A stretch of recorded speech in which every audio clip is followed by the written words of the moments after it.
Hello friends, எல்லோருக்கும் வணக்கம். என்னோட பேர் விக்னேஷ்.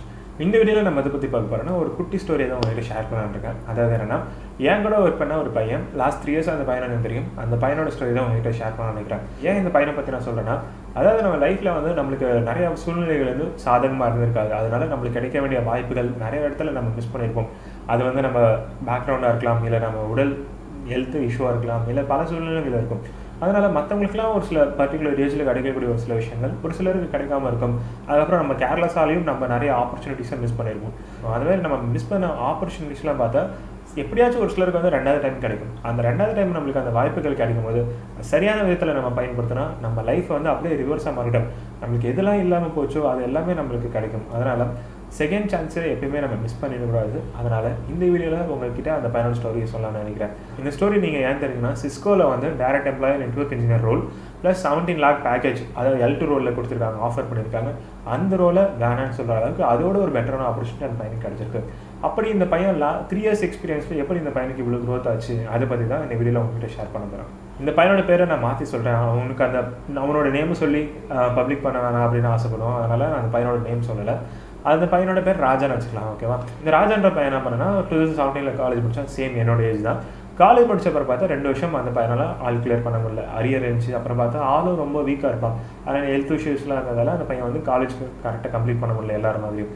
2017 காலேஜ் முடிச்சுட்டு 2019 அரியர் எல்லாமே கிளியர் பண்ணி முடிக்கிறான். அந்த பையன் வந்து நெட்வொர்க்கிங் படிக்கலாம்னு சொல்லிட்டு பெங்களூரில் இருக்கிற நெட்வொர்க்கர்ஸ் ஹோம் அந்த இன்ஸ்டியூட்டில் வந்து என்ரோல் பண்ணி CCNA ஜாயின் பண்ணுறான். CCNAன்றது பார்த்தீங்கன்னா ரொம்ப ஒரு பேசிக்கான கோர்ஸ் தான் நெட்வொர்க்கிங்கில். இந்த பையன் பார்த்தா ஆல்ரெடி 2 வருஷம் வேஸ்ட் ஆகிடுச்சு, ஹெல்த் இஷ்யூஸ் நிறையா இருக்குது. அதனால் எப்படியாச்சும் நம்ம நெட்வொர்க்கிங்கில் ஒரு பெரிய லெவலில் எப்படி போகணும், ஒரு பெரிய கம்பெனியில் வேலை செய்யணும், சிஸ்கோ மாதிரி ஒரு பெரிய கம்பெனியில் வேலை செய்யணும், அந்த மாதிரி ஒரு ட்ரீமோடு இருக்குது அந்த பையன். CCNA ஃபீஸ் பார்த்தீங்கன்னா 12,500 சம்திங். வெறும் CCNA மட்டும் நீங்கள் எடுத்து படிச்சீங்கன்னா 2019. இந்த பையன் வந்து 2019 இந்த CCNA கோர்ஸ் படிக்கிறான். அங்கே இன்ஸ்டியூட்டில் ஒரு ஸ்பெஷலான விஷயம் என்னென்னா, நம்ம கிளாஸ் முடிஞ்சாலும் அங்கே இருக்கிற மேலே லேபில் உட்காந்து நம்ம படிக்கலாம். லேபில் இருக்கிற ரவுட்டர் ஸ்விட்ச் எல்லாத்தையுமே நம்ம கான்ஃபிகரேஷன்லாம் இதெல்லாம் பண்ணி பார்க்கலாம். அதனால் வந்து இந்த பையன் என்ன பண்ணுவான்னா, கிளாஸ் முடிஞ்சோன்னா அதிகமாக அந்த பையன் ஸ்பெண்ட் பண்ணுறது இன்ஸ்டியூட்டில் தான் ஸ்பெண்ட் பண்ணிட்டு இருப்பாங்க. லேபில் அதிகமாக ஸ்பெண்ட் பண்ணுறது இதெல்லாம் வந்து அந்த இன்ஸ்டியூட்டில் இருக்கிற ஓனர் பார்த்துட்டு யார் இந்த பையன் அப்படின்னு அந்த பையனை பற்றி கூப்பிட்டு பேசியிருக்காங்க. அப்போது இந்த பையன் CCA படிக்கணுன்றது ஆசை, பட் அந்த பையன்கிட்ட பணம்லாம் இல்லை அப்படின்னு ஒரு சில விஷயங்கள்லாம் அந்த இன்ஸ்டியூட் ஓனருக்கு தெரிஞ்சோன்னா, இந்த பையன் டிசர்வ்டாக இருக்கா, ரொம்ப டெடிக்கேட்டடாக CCNA இல்லாமல் சொந்தமாக நிறைய படிச்சிருக்கான் அப்படின்றதால அந்த இன்ஸ்டியூட்டோட ஓனர் என்ன பண்ணாங்கன்னா, இந்த பையனுக்கு ஃப்ரீயாக வந்து CCA ஆஃபர் பண்ணுறாங்க. CCA படிக்கிறது பார்த்தீங்கன்னா 1.5 லட்சம் ஃபீஸ் ஆகும். இன்ஸ்டியூட்டில் படிக்கிறதுக்கு மட்டும். எக்ஸாமுக்கு 1 லட்சத்துக்கு அபோவ் மேலே ஃபீஸு. எக்ஸாம் ஃபீஸ் பார்த்தீங்கன்னா 1 லட்சத்துக்கு மேலே. பட் படிக்கிறதுக்கு மட்டுமே 1.5 lakh, அதாவது ஒரு 5 to 6 months சம்திங் படிப்பாங்க கிளாஸஸில் மட்டுமே. அந்த மாதிரி CCA கோர்ஸ் அந்த பையனுக்கு ஃப்ரீ ஆஃபர் பண்ணாங்க. இந்த பையன் பார்த்தா கிடைச்ச ஆப்பர்ச்சுனிட்டி, அதாவது இப்போ தான் ஃப்ரெஷர், இன்னும் வேலைக்கு போன இந்த எக்ஸ்பீரியன்ஸும் கிடையாது, நெட்வொர்க்கிங் இப்போ தான் புதுசு. ஆனால் இந்த பையனுக்கு கிடைச்ச சான்ஸ் கரெக்டாக யூஸ் பண்ணி, அதாவது ஃப்ரீயாக ஒருத்தவங்க நம்மளுக்கு ஒரு விஷயம் கொடுக்குறாங்கன்னா நிறைய பேர் கேர்லெஸ் விட்டுருவாங்க. ஆனால் இந்த பையன் பார்த்தா CCA வந்து எல்லாருமே வந்து ஒரு கம்பெனிக்குள்ளே போகும்போது ஒரு ஃப்ரெஷராக போகிறாங்கன்னா நெட்வொர்க்கிங் பற்றி பேசிக்காக தெரியும், ஹார்ட்வேர் அண்ட் நெட்வொர்க்கிங் கொஞ்சமே படிச்சுட்டு போவாங்க. ஆனால் இந்த பையன் இன்டர்வியூ போகும்போதே பார்த்தா CCA ஒர்த்தான ஒரு கேண்டிடேட்டாக ஒரு கம்பெனிக்கு போகிறான். அந்த லெவலில் இந்த பையன் ரெடி ஆகிட்டான்.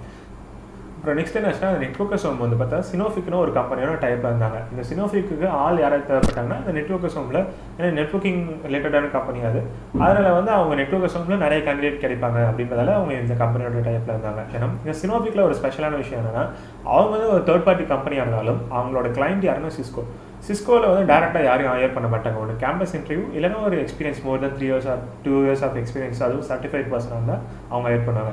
அதனால் சிஸ்கோக்குள்ளே டேரெக்டாக ஒரு ஃப்ரெஷராக சர்டிஃபிகேஷன் இல்லாமலாம் போகிறது ரொம்ப கஷ்டம். அதுவும் போனால் கேம்பஸ் இன்டர்வியூ அதுவும் ஈஸியாக இருக்காது. அதுவும் கேம்பஸ் இன்டர்வியூவில் போகிறவங்களும் ரொம்ப சாதாரணமாக எல்லாரும் போயிட முடியாது. ரொம்ப பர்சன்டேஜ் அதிகமாக இருக்கும். ஒரு 800 பேரில் ஒரு 2 பேர் 3 பேர் அந்த மாதிரி தான் ஹையர் பண்ணுவாங்க. அதுமாதிரி ரொம்ப இன்டர்வியூ ப்ராசஸ் ரொம்ப டிஃபிகல்ட்டாக இருக்கும். ஆனால் இந்த சினோஃபிக் மூலமாக போகிறவங்களாம் பார்த்தா ரொம்ப கம்மியாக தான் படிச்சிருப்பாங்க. பட் அந்த சிஸ்கோவில் டேரெக்டாக அவங்க வந்து டிப்ளாய் பண்ணுவாங்க, எந்த ஒரு இன்டர்வியூவும் இல்லாமல். சிஸ்கோ சைட்லேருந்து இந்த இன்டர்வியூ இல்லாமல் அவங்க வந்து ட்ரைனிங் பண்ணி அதில் டிப்ளாய் பண்ணுவாங்க. இந்த பையன் வந்து சினோஃபிக்கில் ஜாயின் பண்ணுறான். இப்போ சினோஃபிக்கில் ஜாயின் பண்ண அப்புறம் பார்த்தா இந்த பையன் வந்து மற்றவங்களோட கம்பேர் பண்ணும்போது ரொம்ப ஒரு ஹை லெவலில் இருக்கும்னு சொல்லலாம். ஏன்னா வந்து எல்லாருமே வந்து ஜஸ்ட் CCNA நாலேஜ் தான் இருப்பாங்க, அதுவும் ஒரு சிலருக்கு தெரியாமையாக இருக்கும். ஆனால் இந்த பையன் பார்த்தா எல்லாரோட கம்பேர் பண்ணும்போது ரொம்ப டாப்ல சொல்லலாம். நம்ம வந்து இப்போ தான் காலேஜ் சேரோம், BE படிக்க போகிறோன்னா ஒரு எக்ஸாம்பிளுக்காக சொல்கிறேன், அந்த இடத்துல ஒரு PhD ஸ்டூடெண்ட் நம்ம கூட வந்து படிக்கிறாங்கன்னா எப்படி இருக்கும், அந்த லெவலில் ஒரு டிஃப்ரென்ஸ் இருக்கும். அந்த சினோஃபிக்கில் டெக்னிக்கல் ட்ரைனிங் கொடுக்குற டைமில் பார்த்தா அந்த டெக்னிக்கல் ட்ரைனர் வந்து சம்டைம்ஸ் ரெஸ்ட் எடுப்பார். அந்த டைமில் பார்த்தா இந்த பையன் வந்து ஸ்பெசிஃபிக்காக ஓனாக இண்டிவிஜுவலாக ஒரு டாப்பிக்கை ப்ரிப்பேர் பண்ணி டெக்னிக்கலாக மற்றவங்களுக்கு டீச் பண்ணுவான். அந்த லெவலில் இந்த பையன் வந்து ரொம்ப நாலேஜபிளான பர்சன், ப்ளஸ் ஹெல்பிங் டெண்டன்சி இந்த டெக்னிக்கல் சைடில் அவனுக்கு ரொம்ப அதிகம். அதனால் வந்து இந்த சினோஃபிக் சைடில் மற்றவங்க எல்லாரையும் சிஸ்கோக்குள்ள அனுப்புறதுக்கு முன்னாடி ஃபர்ஸ்ட் ஆஃப் ஆல் இந்த பையனை அனுப்பிட்டாங்க. பேங்க் ஆஃப் அமெரிக்கான ஒரு ப்ராஜெக்ட், நானும் அதே ப்ராஜெக்ட் தான். நான் வந்து அந்த சினோஃபிக்ன்ற கம்பெனிக்குள்ள போன பார்த்தா எனக்கு ட்ரைனிங் கொடுத்தப்ப அந்த பையனோட நேம் நிறைய டைம் சொல்லிட்டே இருப்பாங்க. அந்த பையன் நல்லா படிப்பான், அந்த பையன் சீக்கிரமாக சிஸ்கோவில் நல்ல பெரிய பொசிஷனில் போயிடுவான், அப்புறம் நிறைய பில்டப் பண்ணுவாங்க. யார் அந்த பையன் பார்க்கணும் அப்படின்னு எனக்கு ஒரு கியூரியாசிட்டி இருந்துகிட்டே இருந்துச்சு. இந்த சிஸ்கோக்குள்ள டிப்ளாய் பண்ணதுக்கப்புறம் பார்த்தா சிஸ்கோவில் பார்த்தா L1 ரூல். அந்த இடத்துல பார்த்தா அந்த பையனுக்கு ரொம்ப கம்மியான சம்பளம், ப்ளஸ் பார்த்தா ஒர்க்கும் ரொம்ப ஒரு பேசிக்கான ஒர்க். பட் இந்த பையன் CCI ஒர்த்தான ஒரு பையன். இப்போ என்ன ஆச்சுன்னா, இந்த பையன் ஒர்க் பண்ணும்போது பார்த்தா ஃபர்ஸ்ட் 6 மந்த்தில் அந்த பையன் பண்ணுற அந்த ஒர்க் CMSP அந்த மானிட்டரிங் டூலில் அந்த பையனுக்கு A to Z எல்லாமே தெரியும். நான் சேர்ந்தப்போ பார்த்தா எனக்கு ஏதாச்சும் டவுட்னா அந்த பையன் தான் கேட்பேன். ஏன்னா வந்து அந்த பையன் டெக்னிக்கலாக ரொம்ப ஸ்ட்ராங்காக இருப்பான். அப்புறம் இந்த டைமில் 2 பேரும் சேம் ஷிஃப்ட்டில் சேம் ஒர்க்கில் இருக்காங்க. அந்த பையன் இருக்காங்கன்னா எனக்கு பாதி தலைவலி குறைஞ்சமாக இருக்கும். ஏன்னா வந்து யாராச்சும் நம்ம குரூப்பில் ஏதாச்சும் அப்டேட் கேட்குறாங்களோ இல்லை ஏதாச்சும் ஒரு இஷ்யூ ஆகுதுன்னா ஃபர்ஸ்ட் ஆஃப் ஆல் இந்த பையன் தான் ஆக்ஷன் எடுப்பான். ஃபர்ஸ்ட் ஆஃப் ஆல் எல்லாமே ஒரு வாலண்டியராக அதில் இறங்கி அந்த இடத்துல பயங்கரமாக ஒர்க் பண்ணுவான். ஏன்னா எனக்கு வந்து ஸ்டார்டிங் நான் சேர்ந்தப்போ பார்த்தா அந்த பையன் இருக்காங்கன்னா எனக்கு எந்த ஒரு ப்ரெஷருமே ஃபீல் ஆகாது. எது வந்தாலும் சரி அந்த பையனுக்கு கேட்டுக்கலாம். அந்த லெவலில் பார்த்தா அந்த பையனுக்கு அந்த ப்ராசஸ், அந்த monitoring tool A to Z அந்த பையனுக்கு அத்துப்படி எல்லாமே. அதுக்கப்புறம் பார்த்தா ஒரு 6 மாதம் அந்த மானிட்டரிங்கில் இருந்தால் அதுக்கப்புறம் பார்த்தா அதுலேயே L1லேயே பார்த்தா இன்னொரு ரோல், அதாவது பின்னு சொல்லுவாங்க, அந்த ரோலில் வந்து மூவ் பண்ணாங்க. அப்புறம் 1 இயர்க்கு அப்புறம் பார்த்தா அந்த பையனை பின்னு இன்னொரு ப்ராசஸ் பார்த்துட்டாங்க. அதுவும் L1 ரோல் தான். அந்த இடத்துல பார்த்தா அந்த இடத்துலையும் ஒரு 7 மந்த்ஸ்லேயே பார்த்தா அவனோட லேர்னிங் ரொம்ப அதிகமாக இருந்துச்சு மற்றவங்களோட கம்பேர் பண்ணும்போது. ஏன்னா L2 இன்ஜினியர் பண்ணுற ஒர்க்கில் வாலண்டியராக எடுத்து அந்த பையனை ஒர்க் பண்ண ஆரம்பித்தேன். அதில் வந்து அங்கே எல்லாருமே பார்த்தா கொஞ்சம் ஆச்சரியமாக இருப்பாங்க. ஏன்னா வந்து இந்த பையன் இப்போ தான் ஃப்ரெஷ்ஷாக 1 இயர் தான் எக்ஸ்பீரியன்ஸ் இருக்குது, பட் இவ்வளோ டெடிக்கேட்டடாக நல்லா ஒர்க் பண்ணுறானே அப்படின்னு எல்லாருக்குமே தரும். அந்த பையனோட ஒர்க் ரொம்ப பர்ஃபெக்டாக இருக்கும், ரொம்ப டெடிக்கேட்டடாக இருக்கும் ஒர்க் பார்த்தீங்கன்னா. ஏன்னா குரூப்பில் ரெஸ்பாண்ட் பண்ணதாக இருக்கலாம், இல்லை அந்த பையன் ஷிஃப்ட்டில் இல்லாத நேரத்தில் பார்த்தா ஒர்க்கை பற்றி குரூப்பில் ரெஸ்பாண்ட் பண்ணிட்டு இருப்பேன் நிறைய விஷயங்களுக்கு. எனக்கு என்னடா அது ஒர்க் டைம் முடிஞ்சு போச்சு, லீவ் நாள் இன்றைக்கி கூட ஒர்க்கில் உட்காந்துருக்கான் அப்படின்னு நானே நிறைய நாள் யோசிச்சிருக்கேன். இந்த மாதிரிலாம் ரொம்ப டெடிக்கேட்டடாக ஒர்க் பண்ணுவான். அதுக்கப்புறம் பார்த்தா அந்த பையன் L1 இருந்தான். ஒரு வித்தின் 1.5 இயர்ஸ் அந்த பையனை L2 ப்ரொமோட் பண்ணாங்க. L2 ப்ரொமோட் பண்ணதுக்கப்புறம் L2லேயும் பார்த்தீங்கன்னா அந்த பையன் அடிஷ்னலாக வயர்லெஸ் சர்டிஃபிகேஷன், அப்புறம் டேட்டா சென்டர் பற்றி லேர்ன் பண்ணுறது, இந்த மாதிரி எல்லாருமே கம்பேர் பண்ணும்போது பார்த்தா இந்த பையனோட க்ரோத் தான் ரொம்ப வேறு லெவலில் இருக்கும். ஏன்னா வந்து நான் வந்து ரொம்ப கம்மியாக தான் க்ரோத்தாக இருக்கேன் கம்பெனி ப்ராஜெக்டில் என்னோட லெவல்.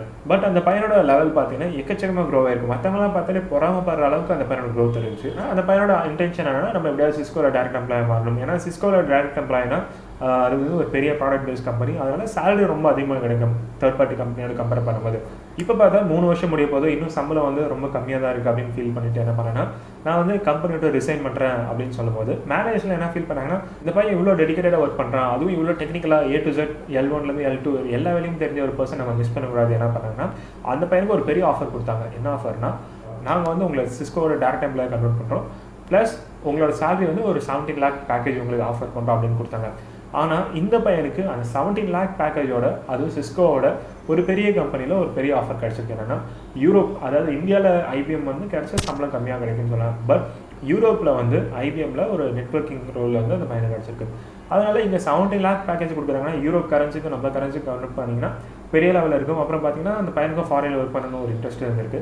அதனால் வந்து சிஸ்கோவில் கொடுத்து அந்த ஆஃபர் ரிஜெக்ட் பண்ணிவிட்டு இப்போ நான் வந்து IBM யூரோப்புக்கு போகிறேன் அப்படின்னு சொல்லிட்டு அந்த பையன் இங்கே பேப்பர் போட்டு இப்படி ரிசைன் பண்ணிட்டான். இங்கேயே அந்த பையன் வேறு கம்பெனி மூவ் இருந்தாலும் தாராளமாக 20 lakh கிட்ட போயிருப்பான். ஆனால் வந்து இப்போ யூரோப் போனான்னா அந்த இடத்துல பார்த்தீங்கன்னா இன்னும் அந்த இதே டெடிக்கேட்டடாக அங்கே ஒர்க் பண்ணனா அந்த பையனோட க்ரோத் வேறு லெவலில் இருக்கும், கற்பனையே பண்ணி பார்க்க முடியாது. இந்த பையன் என் கூட ஒர்க் பண்ண பையன். ஆனால் இந்த பையனோட க்ரோத்தும் என்னோட க்ரோத்தும் நம்ம ஒர்க் வைஸில் பார்த்தோன்னா same company, same position, same லெவலில் தான் ஸ்டார்ட் பண்ணோம். நான் வந்து இன்னும் சேம் L1ல தான் இருக்கேன். பட் இந்த பையனோட க்ரோத் பார்த்தீங்கன்னா அப்படியே டபுள் ட்ரிபிள் அந்த லெவலில் போயிட்டுருக்கு. அதுவும் அந்த பையன் பார்த்தா நான் ஜஸ்ட் CCNA படித்தேன், அதே நான் இந்த கம்பெனிக்குள்ள தான் நிறைய விஷயங்கள் மறந்து போச்சு. ஆனால் இந்த பையன் பார்த்தா நெட்வொர்க்கிங்லேயும் சரி மற்ற ஃபீல்ட்லையும் சரி அந்த பையன் அப்டேட் பண்ணிகிட்டே இருந்தான். அதனால் அந்த பையனோட க்ரோத் ரொம்ப அதிகமாக இருந்துச்சு. அதனால் நம்ம எந்த ஒரு கம்பெனிக்குள்ளே போனாலும் சரி, நம்ம எந்த ஒர்க் பண்ணுறதுனாலும் சரி, ஒரு இடத்துக்குள்ள போயிட்டோம் செட்டில் ஆகிடும் உட்காந்துலான்னு அப்படி உட்காந்துடா நம்மளுக்கு எந்த ஒரு க்ரோத் இருக்காது. இந்த ஸ்டோரி நான் உங்ககிட்ட ஏன் ஷேர் பண்ணேன்னா, நம்ம லைஃப்பில் நிறைய சான்சஸை வந்து நம்ம மிஸ் பண்ணியிருப்போம். ஒரு நம்ம கேர்லெஸ்ஸாக இருக்கலாம், இல்லை நம்மளோட சூழ்நிலைகளால் நம்மளுக்கு ஒரு சில வாய்ப்புகள் கிடைக்காம இருக்கலாம். அதனால் நம்ம நிறைய பேர் ஒரு பெரிய டிப்ரெஷனில் இருப்போம். ஆனால் அதே நம்ம மிஸ் பண்ண வாய்ப்போட ஒரு பெட்டரான வாய்ப்பு நம்மளுக்கு ஒரு டைம் கிடைக்கும் போது அந்த வாய்ப்பை நம்ம கரெக்டாக பயன்படுத்திட்டோம்னா நம்மளோட க்ரோத், நம்ம லைஃப் எல்லாமே மாறும். நம்ம அப்டேட் பண்ணிகிட்டே இருந்தால் மட்டும்தான் நம்மளால் க்ரோ ஆக முடியும் இந்த ப்ரெசென்ட் ட்ரெண்டிங் மார்க்கெட்டில். அதனால் இந்த ஸ்டோரி அவங்ககிட்ட ஷேர் பண்ண நினச்சேன். இது வந்து ஒரு சிலருக்கு போர் அடிக்கிற மாதிரி இருக்கலாம், ஒரு சிலர் கண்டிப்பாக பயனுள்ளதாக இருக்கலாம். அந்த ஒரு சிலருக்காக தான் இந்த வீடியோ. உங்கள் நேரத்தை ஒதுக்கி இந்த வீடியோ பார்த்துக்காக நன்றி. மீண்டும் அடுத்து ஒரு யூஸ்ஃபுல்லான ஒரு வீடியோ சந்திக்கும் வரை விடைபெறுகிறேன். என் பேர் விக்னேஷ். பாய்.